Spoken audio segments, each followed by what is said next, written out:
Hello everyone. Today we talk about how to fix the app of Yandex Metro. We go to settings, then we click on apps.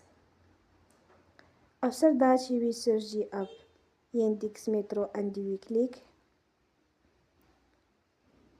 Then we will on for stop. After that we go to storage. Then we click on clear cache.